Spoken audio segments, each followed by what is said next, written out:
것이 행복한 줄로 믿습니다. 여러분, 오늘 말씀을 보게 되면 예수님께서 병을 고치고 기적을 행하신다는 소문이 사방에 퍼지자 예수님이 계신 곳은 언제나 사람들로 인해서 인산인해를 이루었습니다. 한 중풍병자가 침상에 누인 채 네 사람에게 들려서 예수님께로 왔습니다. 사람들이 많아서 예수님께 가까이 가지 못하자 그들은 방법을 생각해냈습니다. 그래서 계단을 통해서 지붕에 올라가게 되었고 지붕을 뜯어내고 그 침상을 달아내리게 되었습니다. 그래서 그곳에 이제 예수님이 계신 곳에 침상을 달아내리니까 예수님께서 그 침상에 누워있는 중풍병자에게 이제 말씀하십니다. 네 죄 사함을 받았느니라. 일어나 걸어가라. 그래서 이제 중풍병이 깨끗하게 나아서 고침받았다라고 하는 말씀입니다. 여러분, 이 말씀에서 우리의 초점이 바로 어디에 있느냐 하면은 예수님은 중풍병자의 죄를 사해 주심으로 말미암아 예수님께서 죄 사함의 권세가 있다라고 하는 것을 가르쳐주고 있습니다. 여러분, 느헤미야 9장 17절에 보면은 주님께서는 용서하시는 하나님이시라 라고 말씀합니다. 시편 103편 13절에 보니까 12절에 보니까 동이 서에서 먼 것 같이 우리의 죄과를 우리에게서 멀리 옮기셨으며 라고 말씀합니다. 이사야서 43장 25절에 보니까 나는 나를 위하여 네 허물을 도말하는 자니 네 죄를 기억하지 아니하리라 라고 말씀해 주고 있습니다. 하나님은 우리의 모든 죄를 용서하시는 하나님이신 줄로 믿습니다. 우리의 모든 죄를 하나님 앞에 고백을 하게 됩니다. 하나님, 나는 죄인입니다. 내 죄를 사하여 주시옵소서. 이렇게 고백만 하면 하나님께서 우리의 모든 죄를 사하여 주시는데 동이 서에서 먼 것처럼 아주 그 모든 죄를 통째로 옮겨주신다라고 말씀해 주고 있습니다. 여러분, 오늘 본문 말씀을 통해서 첫 번째로 죄 사함을 받은 중풍병자에 대해서 살펴보려고 합니다. 여러분, 3절을 보겠습니다. 3절, 1절부터 한번 볼까요? 수일 후에 예수께서 다시 가버나움에 들어가시니 집에 계시다는 소문이 들린지라 많은 사람이 모여서 문 앞까지도 들어설 자리가 없게 되었는데 예수께서 그들에게 도를 말씀하시더니 사람들이 한 중풍병자를 네 사람에게 메워 가지고 예수께로 올세라고 말씀해 주고 있습니다. 예수님께서는 여기서 보면은 도를 말씀하시더니 라고 말씀해 주고 있습니다. 도가 뭘까요? 하나님의 말씀을 가르쳐 주고 있습니다. 말씀이 육신이 되어서 우리 가운데 거하시며 우리가 그의 영광을 보니 아버지의 독생자의 영광이요 은혜와 진리가 충만하더라 라고 말씀해 주고 있습니다. 여러분도 예수께서 말씀을 하시기를 나는 곧 길이요 진리요 생명이니 나로 말미암지 않고는 아버지께로 올 자가 없느니라 이런 말씀도 있습니다. 여러분, 도는 말씀인데 하나님께 이제 예수님께서 이제 하나님의 말씀을 가르치셨다. 그런데 오늘 본문의 3절에 보면은 이제 중풍병자가 등장을 하고 있습니다. 사람들이 한 중풍병자를 네 사람에게 메워 가지고 예수께로 올세라고 말씀해 주고 있습니다. 이 사람은 움직일 수 없을 만큼 중한 병을 앓고 있었습니다. 그래서 어쩔 수 없이 누워있는 채로 네 친구가 그의 침상을 들고서 예수님께로 나왔다 라고 말씀해 주고 있습니다. 4절 보면은 무리들 때문에 예수께 데려갈 수 없으므로 그 계신 곳에 지붕을 뜯어 구멍을 내고 중풍병자가 누운 상을 달아내리니 라고 말씀해 주고 있습니다. 여러분, 이것은 이해를 잘 해야 됩니다. 왜 그러냐면은 예수님께서 모인 곳에 이제 사람들이 인산인해를 이루고 있었다라고 말씀합니다. 그런데 이제 중풍병자를 네 사람이 메워가지고 이제 예수님께 가고자 했습니다. 길을 좀 내달라고 했지만 이기심이 가득 찬 사람들이 양보를 안 하는 거예요. 자기만 은혜 받겠다. 자기만 더 예수님의 말씀을 듣겠다고. 그래서 양보를 안 하니까 어찌할 수 없어서 이제 계단으로 올라가서 옥상으로 올라갔다라고 하는 것을 말씀합니다. 여러분, 유대인들의 집은 2층이 평평하게 되어 있습니다. 평평한 곳에다가 그들은 이제 팔레스타인 지붕을 보게 되면은 60cm에서 90cm 간격으로 이제 들보와 대들보와 석가래를 얻게 됩니다. 그래서 가로 세로로 이렇게 대들보를 얹고 석가래를 얹어서 그 위에다가 이제 지붕을 하는 거예요. 그래서 그 막대기들 위에다가 갈대와 나뭇가지, 엉겅퀴 등을 갖다가 비를 새는 것을 방지하기 위해서 1피트 정도, 30cm 정도로 흙을 덮습니다. 그리고 이제 기와를 그 위에다가 덮어요. 그러니까 그 30cm에서 60cm 정도가 이제 지붕의 높이가 되는 거예요. 그렇기 때문에 그 팔레스타인의 지붕 같은 경우에는 이제 비가 오거나 할 때는 그 지붕 위에서 풀이 자라기도 합니다. 어쨌든간 이 기와를 먼저 벗겨내고 그 다음에 흙을 긁어내고 그 다음에 이제 그 지붕을 덮었던 그 나뭇가지들을 그리고 갈대들을 이제 걷어내고 예수님의 계신 곳에 정확하게 이제 지붕을 뚫고 그 예수님께서 계신 곳에다가 중풍병자들이 상을 달아내리는 것을 보게 됩니다. 예수님께서는 이제 상이 내려오자 그 구멍이 점점 커지고 이제 지붕이 무너지면서 이제 먼지가 떨어지기 시작을 합니다. 시춤팔구 고개를 들어서 위를 쳐다봤을 것입니다. 지붕 위에 조그마한 구멍이 이제 점점 커지더니 이제 중풍병자가 상을 가지고 이제 달아내리는 것입니다. 그런데 이제 예수님께서는 이 산만한 분위기 가운데 그곳에 있는 모든 사람들이 중풍병자에게로 시선이 향했을 것입니다.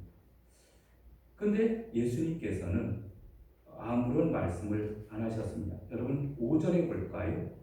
예수께서 그들의 믿음을 보시고 중풍병자에게 이르시되 작은 자야 네 죄 사함을 받았느니라 라고 말씀해 주고 있습니다. 여러분 왜 이제 그 중풍병자를 누운 상을 이제 친구들이 달아내렸을까요? 그것은 예수님을 만나고 예수님께서 고쳐주심을 바라는 마음을 가지고 상을 달아내렸던 것을 보게 됩니다. 여러분 뜻이 있는 곳에 길이 있다라고 하는 말이 있습니다. 이렇게 하나님께서 고쳐주시기를 바라고 이제 상을 달아내렸는데 예수님께서 하시는 말씀이 예수님께서 그들의 믿음을 보시고 중풍병자에게 이르시되 작은 자야 네 죄 사함을 받았느니라 하시니 라고 말씀해 주고 있습니다. 먼저 예수님께서는 중풍병자의 병을 고치신 것이 아니라 네 죄 사함을 받았느니라 라고 말씀해 주고 있습니다. 그래서 죄를 먼저 사해 주시고 그 다음에 고치셨다라고 하는 것을 말씀합니다. 여러분 예수님께 가까이 갔는데 그들의 제일 큰 문제가 뭐냐면은 죄로 인해서 그 병이 생긴 것을 아셨습니다. 그리고 죄의 문제를 해결해 주셨습니다. 요한복음 9장에 보면은 병에 걸리는 원인 중에서 하나가 죄 때문에 걸리는 것을 우리가 보게 됩니다. 사람들이 이제 예수님께로 오게 됩니다. 이 사람이 병에 걸린 것이 부모의 죄로 인함이니까 이 사람이 죄로 인한 것입니까? 이런 말씀이 있습니다. 그래서 이 병에 걸리는 것은 이 죄 때문에 걸린다라고 많은 사람들이 알고 있었습니다. 그래서 예수님께서 찾아온 그 병자에게 먼저 죄를 깨끗하게 고쳐주시고 그 다음에 질병을 치료해 주신 줄로 믿습니다. 네 사람은 이제 예수 중풍병자의 친구라고 소개되어 있는 네 사람은 이제 지붕에 올라가서 예수님께로 그 중풍병자를 달아내리는데 이제 지붕을 뜯으면은 그 지붕을 값을 뜯어내서 버리게 되면은 이제 지붕을 훼손시켰기 때문에 지붕 값을 물어줘야 됩니다. 그리고 훼손한 값을 보상해줘야 됩니다. 그러나 그런 것 저런 것 따지지 않고 오직 은혜만 받겠다라는 생각을 가지고 그야말로 남의 집이지만 주인에게 허락도 받지 않고 지붕을 뜯어서 그 중풍병자를 달아내렸다라고 하는 사실입니다. 여러분, 이것은 물질적인 보상을 각오하고 지붕을 뚫었다는 말입니다. 예수님께 가까이 가기 위해서는 우리가 해야 되는 일은 이러한 희생과 손해가 있다 하더라도 우리는 주님을 만나기만 하면은 된다라고 하는 것을 우리에게 말씀해 주고 있습니다. 여러분, 이제 그 액수가 100만 원이 들든지 1000만 원이 들든지 이게 물질적인 손해, 자존심, 명예의 손해, 사회적인 지위에 대한 손해, 체면의 문제 등 이 모든 것을 과감하게 벗어던질 수 있어야 된다라고 하는 것을 말씀해 주고 있습니다. 여러분, 이것을 우리가 다른 곳에 적용해 봅시다. 여러분, 은혜를 받으려면 우리는 수고도 감수해야 됩니다. 여러분, 집이 멀어서 새벽 기도를 나올 수 없다라고 하는 사람도 있습니다. 집이 가까우면은 더 좋겠지만은 그러나 최선을 다해서 예배 생활을 해야 됩니다. 집 안에서도 할 수가 있고 그리고 집 가까운데 교회를 나갈 수도 있고 그래서 우리는 은혜를 받기 위해서 수고를 감당해야 돼요. 이 멀리 있다라고 하면 그러면은 우리가 어떻게 생각을 하느냐 하면은 이제 집을 옮길 수도 있습니다. 교회 가까운 곳으로 집을 옮겨서 이제 신앙생활을 하기 좋은 그러한 환경을 만들면 됩니다. 여러분, 이제 중풍병자가 이렇게 지붕을 뜯어가지고 그 상을 달아내렸다라고 말씀해 주고 있는데 우리들이 할 말은 얼마든지 있습니다. 급한 일도 아니면 중풍병자가 하루 이틀 병석에 누워있는 것도 아니고 그 사람들이 다 돌아간 다음에 천천히 기다려서 이제 예수님께서 고쳐주시면은 고침을 받고 아니면 바빠서 그냥 돌아가면 다음 일에도 다음 날에도 고침 받으면 되고 아니면 하루 이틀쯤 기다릴 수도 있고 밤낮 쥐하로 죽치고 앉아서 한 달이라도 기다리고 있어서 주님을 만나면 됩니다. 근데 이런 상황도 생각을 할 수 있습니다만 그러나 그들에게 가장 시급한 것이 바로 뭐냐면은 그들은 중풍병자들을 비롯한 5사람은 바로 주님을 만나야 되겠다라는 생각에 더 강하게 사로잡혀 있기 때문에 이 순간을 미루면은 이제 언제 고침을 받을지 알지 못합니다. 예수님은 그곳에만 계시는 것이 아닙니다. 여러 곳에 다니면서 복음을 증거하시고 하나님의 말씀을 증거하셨거든요. 이 때가 있습니다. 그래서 이 때를 놓치면 안 되겠다라고 하는 것을 생각을 하고 어떻게 방법을 생각을 해냈는지 지붕을 뜯어서 중풍병자의 상을 달아내렸다라고 하는 사실입니다. 그래서 예수님께서는 그들의 믿음을 보시고 믿음을 보시고 예수님께서 말씀하십니다. 작은 자야 네 죄 사함을 받았느니라 라고 말씀해 주고 있습니다. 예수님은 지붕을 뜯고 소란을 피웠다고 해서 책망한 것이 아니라 오히려 칭찬하셨습니다. 감탄하셨습니다. 그만한 믿음을 이전에는 보지 못했거든요. 지붕을 뜯고서 은혜 받으려고 병을 고치려고 하는 그러한 열심을 본 적이 없었어요. 그런데 이렇게 믿음을 가지고 행동을 하는 그러한 모습을 보면서 내 죄사함을 받았느니라 라고 칭찬하시는 모습을 보게 됩니다. 여러분, 우리들도 이제 은혜 받는 일에 더욱더 힘써야 될 줄로 믿습니다. 은혜를 방해하는 많은 요소들이 있습니다. 그러나 그 요소들을 하나하나씩 제거해 가면서 더욱더 은혜를 받는 일에 집중해야 됩니다. 하나님께서 우리를 만져주시면 하나님께서 우리를 치료해 주시는 줄로 믿습니다. 그래서 치료의 하나님, 또 능력의 하나님을 반드시 우리는 만나야 됩니다. 여러분, 여기서 예수 중풍병자를 4명의 친구들이 데려왔다라고 말씀하고 있습니다. 그래서 협력자들이 중요하거든요.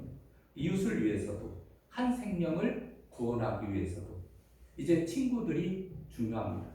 여러분, 탈무드에 보면은 친구에 대해서 이와 같이 말하고 있습니다. 친구에는 3가지 종류의 친구가 있다. 첫째는 음식과 같은 친구로서 매일 필요한 친구가 있고, 둘째는 약과 같은 친구로서 이따금 필요한 친구가 있고, 셋째는 병과 같은 친구로서 사귀면 해가 되는 친구들이 있다. 여러분은 해가 되는 친구들입니까? 이따금씩 필요한 친구가 있습니까? 아니면 매일매일 필요한 친구들이 있습니까? 여러분, 이제 좋은 친구들 2-3명들이 같이 어울려서 신앙생활을 하면 가장 아름다운 신앙생활을 하게 될 줄로 믿습니다. 이런 친구들의 도움을 받아서 이제 중풍병자가 예수님을 만나게 되어지는 거예요. 여러분, 예수님을 만나자 이 사람은 죄사함을 받게 됩니다. 그는 거듭나게 됩니다. 그는 구원을 받게 됩니다. 이제 사망에서 생명으로, 멸망에서 영생으로 옮겨지는 놀라운 역사가 일어나게 됩니다. 여러분, 마가복음 2장 17절에서 예수님께서 말씀하신 바와 같이 건강한 자에게는 의사가 쓸데없고 병든 자에게라야 쓸데있느니라 라고 말씀해 주고 있습니다. 2장 17절 예수께서 들으시고 그들에게 이르시되 건강한 자에게는 의사가 쓸데없고 병든 자에게라야 쓸데있느니라. 나는 의인을 부르러 온 것이 아니요 죄인을 부르러 왔노라 하시니라 라고 말씀해 주고 있습니다. 여러분, 이제 주님을 모두가 다 만나야 됩니다. 모두가 다 만나야 돼요. 그래서 어떤 사람은 병 고침을 받고, 어떤 사람은 문제 해결을 받고, 어떤 사람은 충만한 은혜를 받고, 어떤 사람은 능력을 받고, 여러분, 예수님을 만나게 되면 삶에 변화가 일어나게 되어 있습니다. 그래서 오늘 이 시간 예배를 드리는 우리 모든 성도님들은, 성대교회 성도님들은 예수님을 만나시기를 주님의 이름으로 축원합니다. 그런데 그 과정 가운데 어떤 이런 중풍병자와 같이 수단과 방법을 가리지 말고 또 재물에 손해가 볼 것을 감수해서라도 은혜 받는 일에 더욱더 힘써야 됩니다. 예배를 드리는데 더욱더 힘쓰자. 그래서 직장에 가서 돈을 벌 수도 있고, 하지만은 예배를 드리다 보면 한 하루 빠지게 되면 10만 원이나 20만 원 정도 손해가 본다 하더라도 예배를 빠질 수 없다. 이 은혜 받으려고 이렇게 노력하면서 삶을 살아갈 때 하나님께서 이제 만나주시고 소자야 내 죄 사함을 받았느니라. 네가 이제 병에서도요 건강할지어다.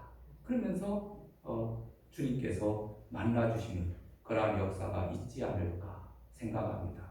두 번째로는 예수님을 비난하는 서기관들입니다. 여러분 6절 말씀 볼까요? 바리새인들이 나가서 곧 헤롯 왕과 함께 어떻게 하여 예수를 죽일까 의논하니라 라고 말씀해 주고 있습니다. 여러분 예수님 당시에 유대교는 네 파로 나누어져 있었습니다.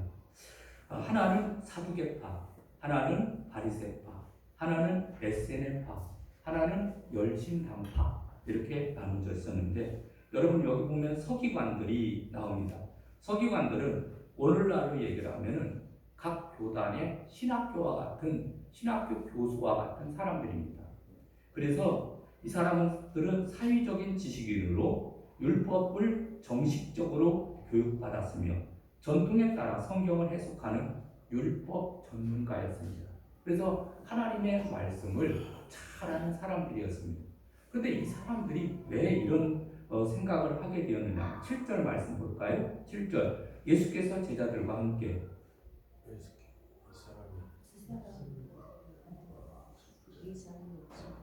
이 사람이 이 사람이 어찌 이렇게 네, 이 사람이 어찌 이렇게 말하는가? 신성 모독이로다. 오직 하나님 한 분 외에는 누가 너희 죄를 사하겠느냐? 라고 말씀해 주고 있습니다. 여러분, 지금 유대인들은 가장 큰 죄로 여기는 것이 있었습니다. 그것은 바로 무엇이냐면은 첫 번째가 율법을 비방하는 거예요. 두 번째가 하나님의 이름을 모독하고 저주하는 거예요. 세 번째가 하나님의 자리에 앉는 것입니다. 그런데 그 유대인들의 입장에서 보면은 예수라고 하는 분이 나타나서 내가 자칭 하나님이다. 그리고 내가 죄를 사한다. 라고 말씀을 하니까 아니 인간인데 예수님께서 인간의 모습으로 오셨기 때문에 인간이 어떻게 죄를 사할 수 있을까? 자기가 하나님이라고 하는데 이것은 신성 모독죄로 이것은 사형에 해당하는 죄였습니다. 그러니까 유대인들의 입장에서 보면은 이해가 안 되는 거예요. 근데 예수님은 메시아로서 이제 인류의 구원자로서 예수님께서 이 세상에 오신 줄로 믿습니다. 예수님께서 그 예수의 이름을 자기 죄에서 저희 백성을 구원할 자이시니라 라고 말씀해 주고 있습니다. 그리고 임마누엘이라 하리라. 하나님이 우리와 함께 하시다 라고 하는 말씀과 같이 하나님께서 우리 가운데 계셔서 우리의 모든 죄를 사해 주시고 건져 주시기를 위해서 이 땅에 오신 예수님이었습니다.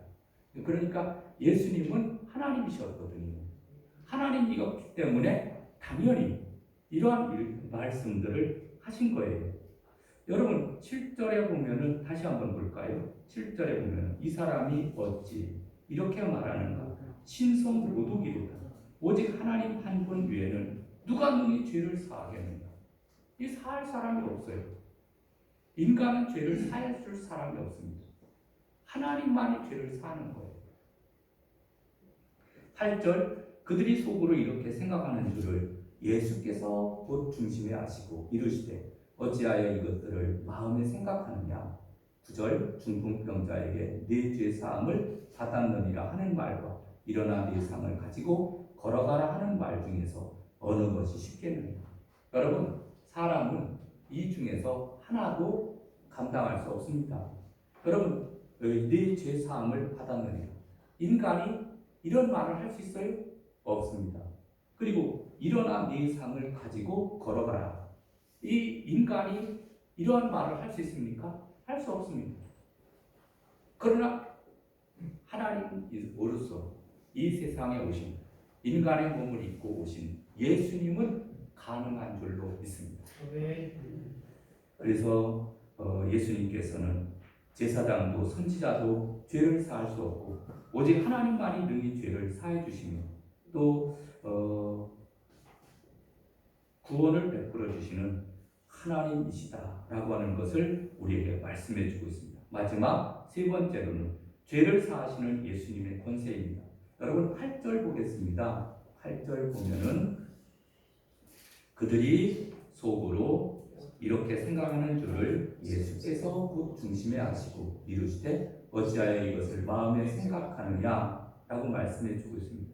여러분 예수님께서는 사람들의 모든 마음의 생각까지도 다 알고 계시다라고 하는 것을 말씀하고 있습니다. 여러분 사람은 사람의 속을 알지 못합니다. 그래서 10길 물속은 알아도 한 길 사람의 마음은 모르는 것이 우리 인간이거든요. 그런데 예수님께서는 하나님이시기 때문에 모든 인간의 모든 마음을 아셨습니다. 그리고 그 마음 중심을 아시고 지금 말씀을 하시는 거예요. 여러분 사무엘상 16장 7절에 보니까 사람은 유물을 보거니와 나 여호와는 중심을 보느니라. 열왕기상 8장 39절에 보면 주만 홀로 사람의 마음을 다 아심이니이다. 역대상 28장 9절에 보니까 여호와께서는 모든 마음을 감찰하사 모든 의도를 아시나니 라고 말씀해 주고 있습니다. 하나님만이 사람의 마음을 다 아시는 줄로 믿습니다. 예수님께서는 중풍병자의 마음의 소원까지도 아시고 서기관들의 속으로 하는 생각까지도 다 아셨습니다. 그리고 서기관들의 이 속으로 하는 생각, 여러분 9절 볼까요? 중풍병자에게 네 제사함을 받아내리라 하는 말과 일어나 네 상을 가지고 걸어가라 하는 말 중에 어느 것이 쉽겠느냐 라고 말씀해 주고 있습니다. 둘 다 하나님에게는 쉬운 일이지만 인간에게는 어려운 일입니다. 10절 그러나 인자가 땅에서 죄를 사하는 권세가 있는 줄을 너희로 알게 하려 하노라 하시고 중풍병자에게 말씀하시되 라고 말씀합니다. 그래서 중풍병자에게 말씀하셨다. 예수님은 자신에게 죄를 사하는 권세가 있음을 서기관들에게 분명히 보이고자 하셨던 것을 보게 됩니다. 건강의 축복, 믿음의 축복, 여러분 이전에 우리가 사죄의 은총을 입어야 될 줄로 믿습니다. 여러분 죄를 사함 받고 나면은 하나님께서 건강은 범으로 주신다라고 하는 것을 말씀합니다. 11절 말씀 보겠습니다. 내가 네게 이르노니 일어나 내 상을 가지고 집으로 가라 이렇게 말씀합니다. 그래서 오랫동안 이 사람은 중풍병을 알아봤기 때문에 그의 발과 다리는 마비된 지 오래였을 것입니다. 피부는 쪼그라들었을 것입니다. 심줄은 다 퇴화되었을 것입니다. 혈관도 오그라들었을 것이고 뼈도 많이 약해졌을 것입니다. 몸이 움직이도록 지시하는 뇌의 기능도 많이 손상되었을 것입니다. 그런데 예수님께서는 그에게 일어나 걸어가라 라고 말씀해 주고 있습니다. 그랬더니 이 사람이 두 발로 걸어가는 역사가 나타나게 되었습니다. 12절의 말씀에 보면 그가 일어나 곧 상을 가지고 모든 사람 앞에서 나가거늘 그들이 다 놀라 하나님께 영광을 돌리며 이르되 우리가 이런 일을 도무지 보지 못하였다 하더라 라고 말씀해 주고 있습니다. 여러분 예수님의 말씀에 중풍병자는 온전히 순종했습니다. 그동안 그 순간 그는 곧바로 일어나서 그 자리에서 상을 가지고 이제 들고 일어나서 발로 걸어가는 역사가 일어났던 것을 보게 됩니다. 재창조의 역사. 여러분 이제 중풍병으로 인해서 몸의 기능이 완전히 망가졌습니다. 더 이상 사람으로서 살아갈 수 있는 그러한 여지가 없습니다. 그런 자에게 우리 주님께서는 이제 손을 얹어서 내 사함을 받았느니라 일어나 걸어가라 라고 말씀을 하십니다.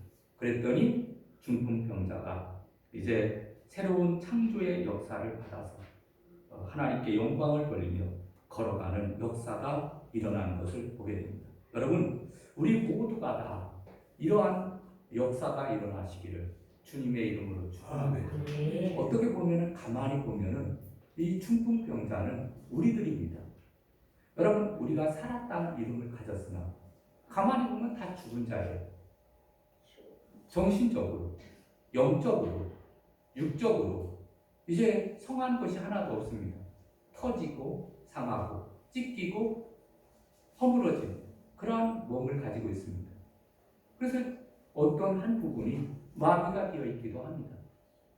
여러분, 우리는 다시 한번 이제 의뢰를 받아야 됩니다. 하나님께서 만져달라고 우리가 이제 중풍병자를 데리고 예수님께로 간 그러한 친구들의 모습처럼 여러분, 우리는 나가서 복음을 증거해서 우리의 가족, 우리의 친구, 우리의 이웃들을 주님 앞에 모시고 와야 됩니다. 그럴 때 그 사람이 주님을 만나게 될 때 그의 인생이 변화되게 되는 거예요. 바뀌어지게 되는 거예요. 우리는 어떻게 보면 중풍병자예요. 아무것도 할 수 없는 사람입니다. 예수 그리스도가 필요한 사람입니다. 성경은 하나님께서 영광을 받으시기 위해서 인간을 창조하셨고 바울은 우리에게 그런즉 너희가 먹든지 마시든지 무엇을 하든 다 하나님의 영광을 위해서 하라. 고린도전서 10장 32절에 말씀해 주고 있습니다. 그래서 여러분 더욱더 이제는 하나님의 영광을 위해서 우리 이제 다시 일어나서 재창조의 역사를 이룩할 수 있는 저와 여러분 되시기를 주님의 이름으로 축원합니다. 이제 찬양 드리고 기도하는 시간을 갖겠습니다. 471장 드리겠습니다.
나 같은 죄인을 살려주신 주님의 은혜를 기억을 하면서 기도합시다.